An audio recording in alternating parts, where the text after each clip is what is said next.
Good afternoon, everybody. Welcome to the Indy's Trusted Servant Show on InspireSmall.biz with your host, Danny O'Malia, Indy's Trusted Servant. What's Indy's Trusted Servant? Well, I do customer service training and keynote speaking about customer service and organizational culture. I learned all of that from the hand of the master, my late father, Joe O'Malia, back in the O'Malia food market days, but even before that, when I was 9 years old and he owned a tiny grocery store with one cash register in Broad Ripple on Guilford Avenue. If you're interested in finding out about Indy's Trusted Servant and my customer service trainings and keynotes, give me a call at 317-413-9062. What's the Indy's Trusted Servant Show on InspireSmall.biz? I like to describe it as lively, local, small biz and community talk where you can feel the pulse of Indy.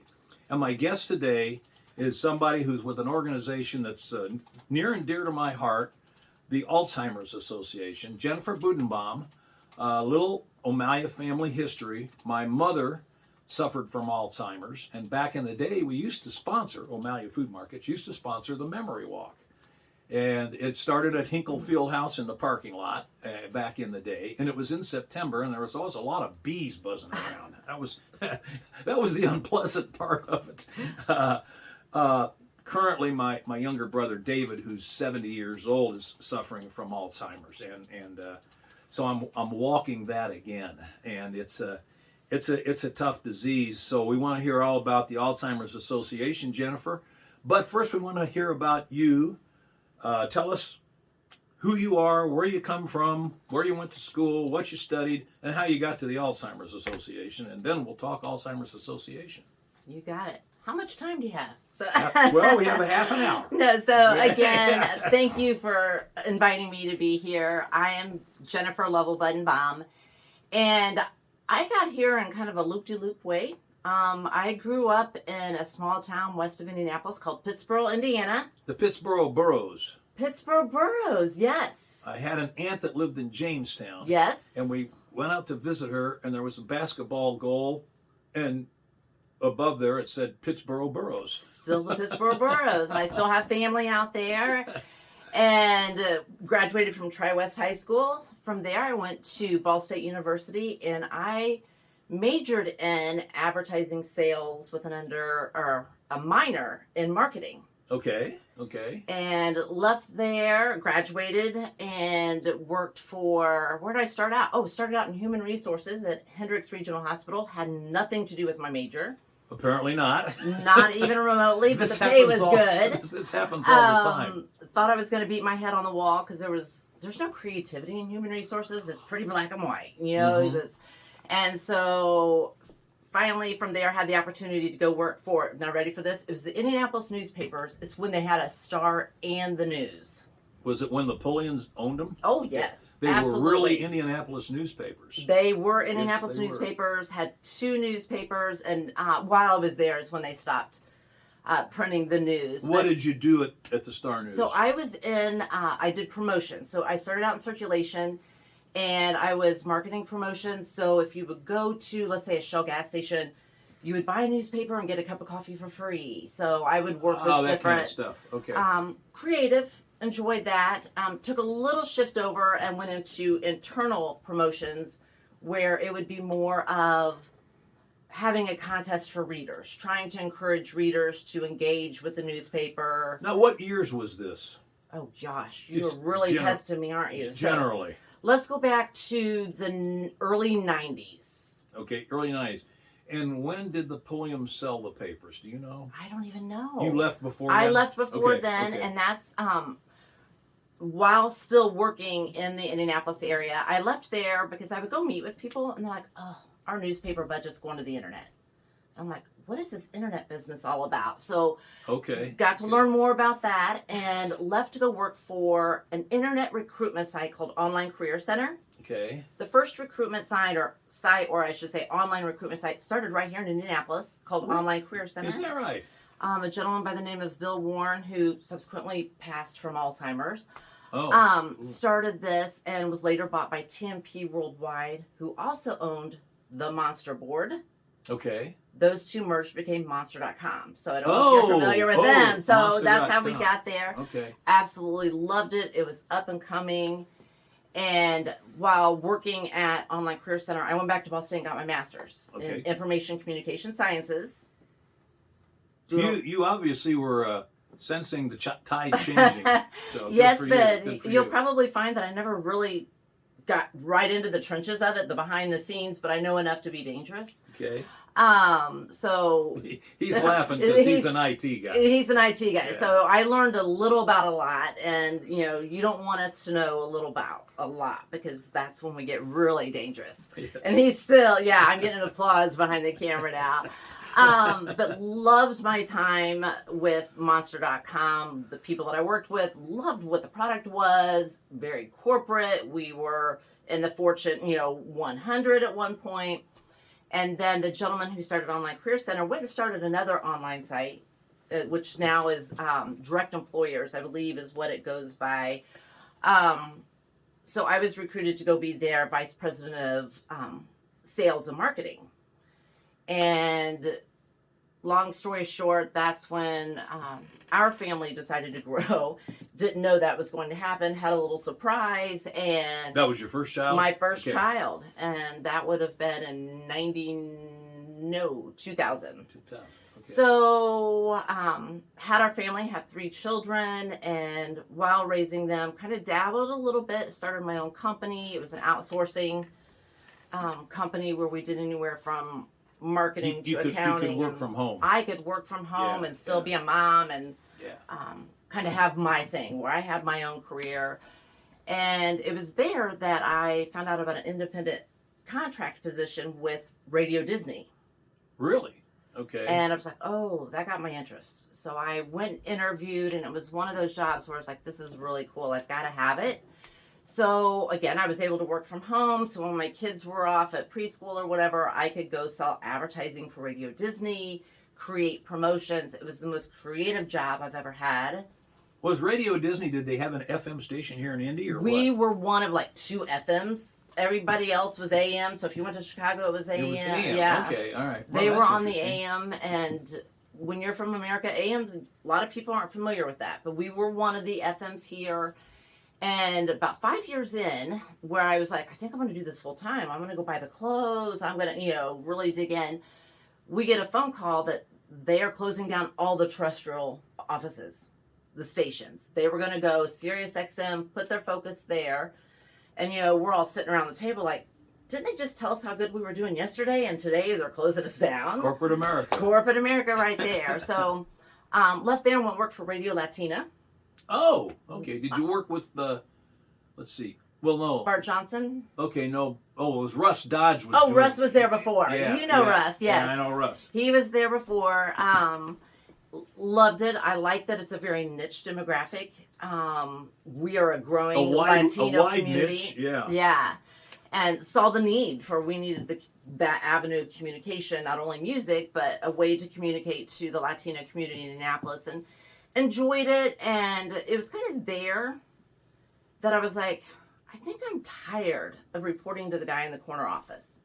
Like, I really want to do something where I feel like I'm making a difference in people's lives at the end of the day. So left there and kind of took the aspect of, I think God's going to show me if there's something out there for me to make a difference. So I was patient. Spent time with my kids, volunteered at school, became the ultimate volunteer. Everybody knew, go to Jennifer, she'll do it. She'll do it, yeah. She'll do it. And it was during the pandemic where I was getting a little antsy, and I'm like, I'm ready to go full time. I've got a daughter in college. I have one who starts next year and another guy that immediately following. At this point, have you thought anything about Alzheimer's? The only thing that I thought about Alzheimer's is our family was living it. I lost my aunt last May to Alzheimer's. Yep. Really didn't know much about Alzheimer's. It hadn't affected our family until then. I'd heard of it, didn't think much about it. Right. But boy, you talk about a learning curve. It's a lot more intense. It's a lot more. Well, did your aunt have anything to do with you coming to the Alzheimer's Association? It was at the time, no. When she first, it was kind of when I started to look for a job, I'm on the internet looking for something nonprofit. You know, again, I knew I wanted to work nonprofit, and I kept coming across the job that I'm in now, and all I saw was Alzheimer's Association. And I would keep on scrolling because I'm like, living this in our family. I don't know that I want to do that every day. It's not. It's tough. It's tough. And for some reason, every time I would go back to the internet, it kept popping up. I was like, all right, let me read this job description. And once I read it, it was kind of like, I'm going to stalk these people until I get this job. Like, it's so creative. Sounds like they were taking their time filling this spot. It's somebody that has to have, one, a passion for the cause. Number two, it's very creative. And number three, it's, even though it's not sales, it needs somebody with a sales background that likes the thrill of the hunt. Okay. Because I am manager of the longest day, so that's my job title. Okay. And that. We'll come back. Okay. To that. Okay. We'll come back. Don't let me forget that. So think development. So people, you know, we are a nonprofit, but we'll get into more of that. But again, we have light bills to pay. There's research to fund. All so right. how do we get the money? Got to keep the doors open. So unless you're going to get out a big check, you know, and write it to us today, we got to find a way to get money. So the longest day is one of the signature campaigns of the association. Very creative. And, you know, because we don't have a huge advertising budget, people aren't aware of the longest day campaign. They're familiar with the walk because most nonprofits have some sort of walk. You still have the walk. Oh, yes. Yes. Okay. We Is it have the still walk in the September? fall. This year, I believe it's October. Okay. It's amazing. We've partnered with Indy 11. Ursal has been a huge supporter. His father is actually suffering from Alzheimer's. He's in Turkey. And so, again, he gets it. Yeah. He understands what we do and the need to engage with us and support us. So. Okay, so first of all, we're now specifically to the Alzheimer's Association here in Indy. Okay. Yes. How many employees do you have? We're 19, I believe. I love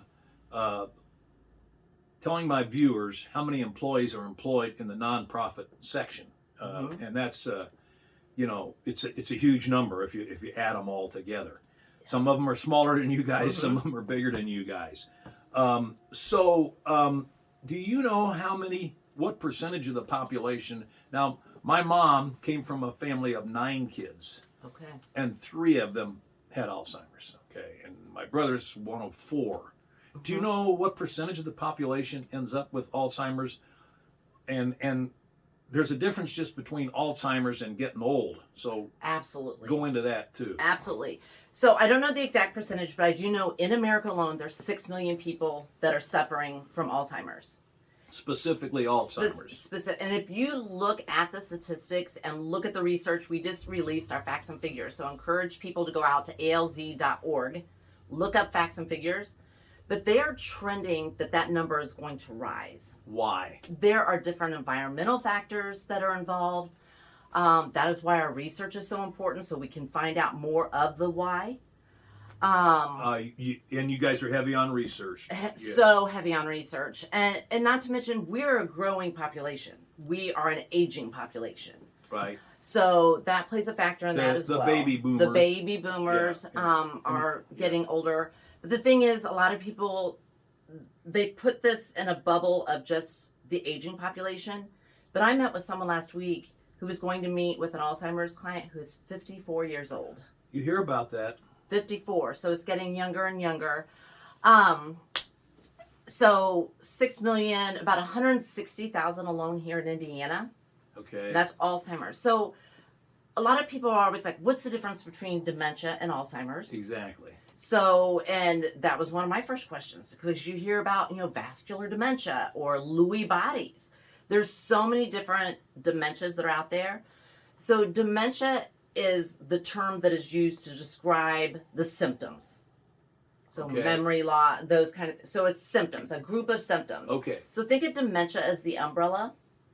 Alzheimer's is under that umbrella, and it is the most prominent or the largest group of dementia patients. And then you have the others that are under there. So and then they're just plain getting old and forgetful. But and you know what? That's part of the aging process. Take it from me. Take it from me. Yeah, I mean, I've actually looked for my phone when I had it. When you're in your hand, or you're like, where are my glasses? And they're on top of your head, or exactly, something. Exactly. And the way we try to explain to people, if you have keys in your hand, and you're like, oh, these keys are for my car, and maybe you just found them because you lost them, you're okay. But you're like, what do I use these keys for? Mm-hmm. Or what am I doing in this room? Why did I come into this room for? That's, when it starts to impact your daily life, that's where we encourage people to have the dialogue with, their caregiver. Yeah. And I spoke with a lady last week who's like, I know my husband has some form of dementia, but he's in denial. And you would be. You would be. Yeah. Because, unfortunately, there's not, we're trying to find a way for people to have hope through the research we do. But it's a progressive disease. And right now, our vision, if you read on our website anything we put out, our vision is a world with no Alzheimer's and dementia. It would be nice. It wouldn't. I mean, you wouldn't be going through this. You went through it with your mother, now your brother. And one of the things that occurred to me with my mom and my brother is, so I'm 74 and a half years old, and we're kidding around about, you got your keys, and what do you got your keys for? Every time something like that happens, I wonder, is this just the regular stuff, or is this a precursor of something worse? And what it must be like to be a person that's got Alzheimer's, and to finally figure out that, oh my God, this isn't just the regular stuff. Yeah. That's got to be horrifying. I mean, absolutely. And, that's why one of the things we do is we offer support groups for people who are diagnosed, because just to have that dialogue with people who are in the same. Do you do support group for the caregiver too? So well? we have support groups for those who are still pretty early in their diagnosis and still can communicate, and it kind of helps them with accepting it. You can have dialogue about different, what are you doing? Well, this is what I'm doing. Who are you? Those kind of dialogue. And then the caregiver is probably the number one support group that we have, because once you get further along in the progression of the disease, it's rough. And, yes. You need that support. And because one of the things that we tell people is, if you're not taking care of yourself, you're not good to the person that you're trying to care for. Yeah, because it's a load. It is a huge... It's a load up here. It's mentally, yes. Yeah. I mean, just all physically. And one of the statistics you'll find is, and I don't know that statistic again, but a lot of times a caregiver will pass away before the person that they're caring for, because there's so much physical stress, there's emotional, just all of the different stressors on your body. So we offer the support groups for those people. Okay, so support groups for caregivers. Do you, how do I put this? Do you rate a place? I'm a family trying to you figure out where to put this person. Yes. Okay, Marquette Manor or whatever.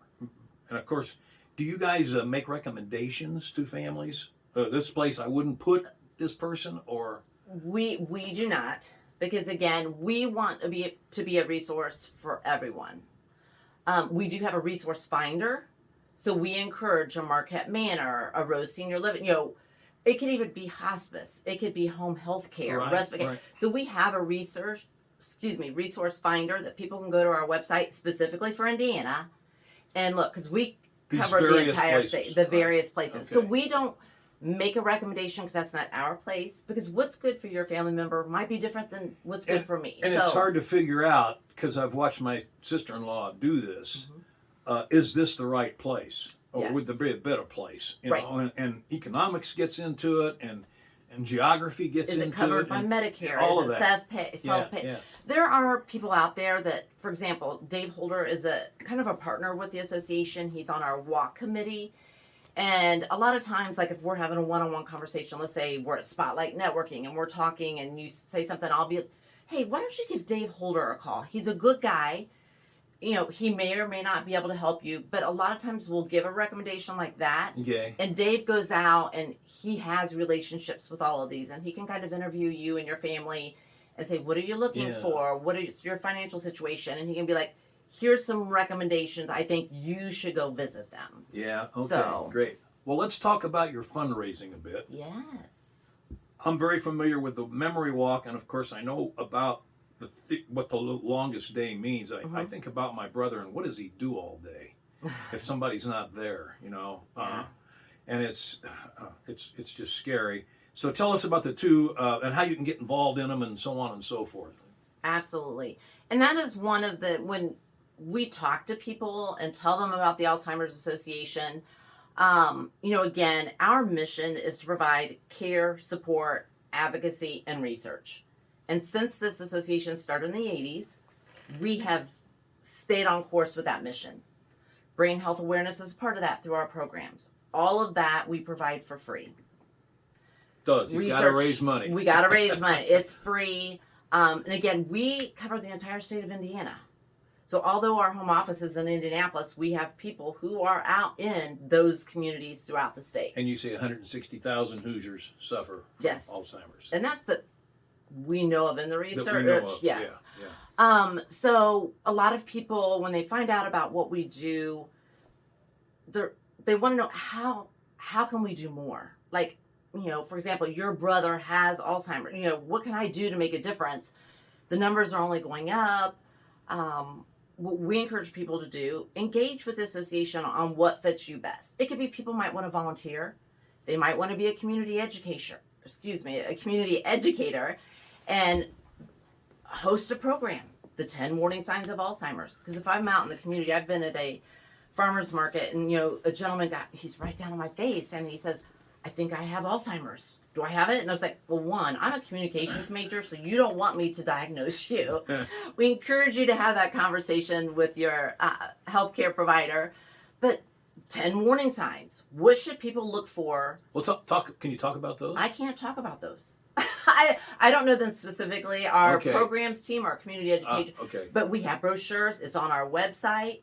I joke all the time because I have a bunch of brochures at home, and my husband and I'm like, I got a few questions for you, you know. And what's that? Now give us that website again, and I'll probably ask you one more time. No, absolutely. It's alz.org. Okay. And you can even /Indiana. Oh, good. Okay. So that'll get you right down into Indiana here locally. Okay, so you say that the longest day is a fundraiser. It is a fundraiser. And let's talk about both that and the memory walk. Which comes up first in our calendar here? On the calendar. So the longest day would be first. When is that? So the season starts, and this is what is confusing to people, and we are even trying to change the messaging. Think of it as a season, a campaign season, not just the longest day. It's a campaign. It's a campaign. Okay. So it starts September 1. Okay. And it'll go through August 31st. Okay. So it's a year long, 12 months. And although it's called the longest day, which is centered around the summer solstice, that's kind of where everything culminates. Okay. 16 hours of light. So you kind of being in the marketing mindset, you ready for this slogan? And I wish I would have come up with it. The day with the most light is the day we fight to end Alzheimer's. Love it. Isn't that great? I love it. So although a lot of people like to have their event on the longest day, because it's the longest day campaign, this year it's a Tuesday. I don't know about you, but I'm going to have to work on Tuesday and can't throw a party or whatever, do a pickleball tournament. So people do it all year long. I just had a gal do an online silent auction. So, you mean they do it every Tuesday? No, they can do it whenever. It could be a weekend. Well, what's a Tuesday got to do with it? That's when the longest day, the summer solstice is this year. That's the summer solstice. Yes, okay. June 21st. Okay. 2022 is the summer solstice. That's a Tuesday. Last year it was on a Sunday. It fell on a Sunday, and that was Father's Day. Okay. So, but again, a lot of people get focused on that one day, but it's the whole year. And it's not only about raising funds, it's also about raising awareness about Alzheimer's disease, as well as the association. So let people know, we're here, we have resources. Is there a website for the longest day, or do you just go to the Alzheimer's website? Yes and no. You can go directly to it, alz.org / that / is important, TLD, as in the longest day. Okay, yep. /TLD to learn more about that. Yes. Okay, talk about the memory walk. So it's now called the Walk to End Alzheimer's. We have 13 walks across the state. Oh, good. So not only in Indianapolis, but you can go Fort Wayne, Richmond, Bloomington. I mean, there's all over the state. That's good to hear. Very well received. But I had a gal the other day. She's like, I can't walk. I got bad knees. So that's why they look at the longest day. Okay. Because again, it's a way to engage, to fundraise in a different way. So if you want to do the memory walk, Mm-hmm. walk us through. You go to alz.org Yes. to find out about the memory walk. What do you need to do? You show up for the walk, but what else do you need to do? You register. Yeah. And then again, similar with the longest day, you're also fundraising. Right. So, and we ask you to put a team together. So maybe That's- it's the O'Malley team. Yes. Love the O'Malley team. And you Yes. guys decide as a team, how do we want to fundraise? Which is awesome. And they are right now in the process of growing teams. So although the walk's not until October, we're encouraging people, get registered, get your team registered, and then come up with your fundraiser. And I'm going to make an editorial comment here. If your family hasn't been impacted by Alzheimer's or the broader dementia, it will be if it hasn't been. So it's something everybody's going to have to deal with. Yeah. So this is so important. Let's talk a little bit about the research part of this.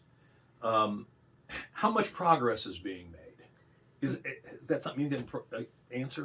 I'm going to give you kind of the 30,000-foot view of research. That's what we want. There is a lot of progress being made. We have a huge, again, this website is important, huge research section. One of the most exciting research elements was probably about 6 months ago, Aduhelm was approved, and it's a drug that slows down the progression. And the way, What's it called again? I think it's Aduhelm. Aduhelm. There's a long name, and I always want to say Vita Vita Vegemin. I grew up, with Lucille Ball. Oh my God, my wife and Lucille Ball. Oh my gosh. Well, I was heartbroken when she passed, but I won't even pretend like I can say, the full long medical name. But Aduhelm is the branded name, if you will. Okay. And, there's a lot of controversy. And you know what? Having a family member that lost her life to Alzheimer's, I'm like, hallelujah. Bring the controversy on. Well, what's the controversy? A lot of people are like, does it really slow down the progression? But if you look at the science, and that's what we do, we follow the science at the Alzheimer's Association, and our research is showing that it did in the majority of the, participants that were in that. Slows it down. It slows it down.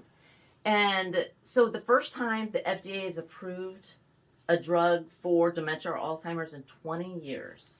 Wow. So we are getting attention. But here, it's getting even more exciting.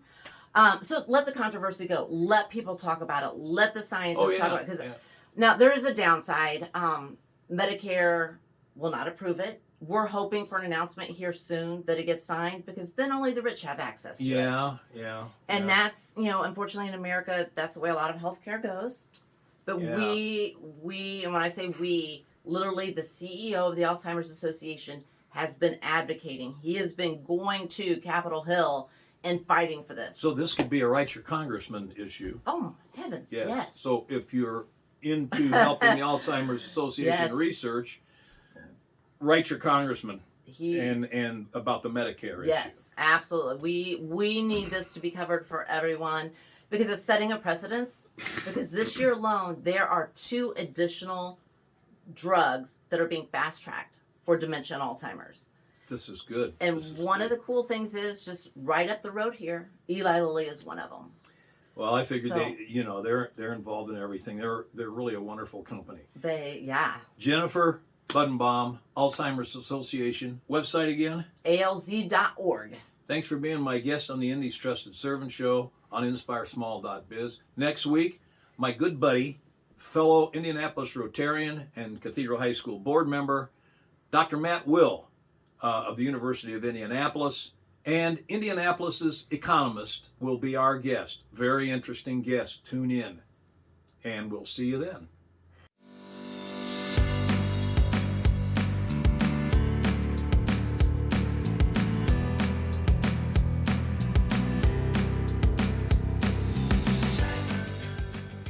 Thanks for watching this episode of the Indy's Trusted Servant Show.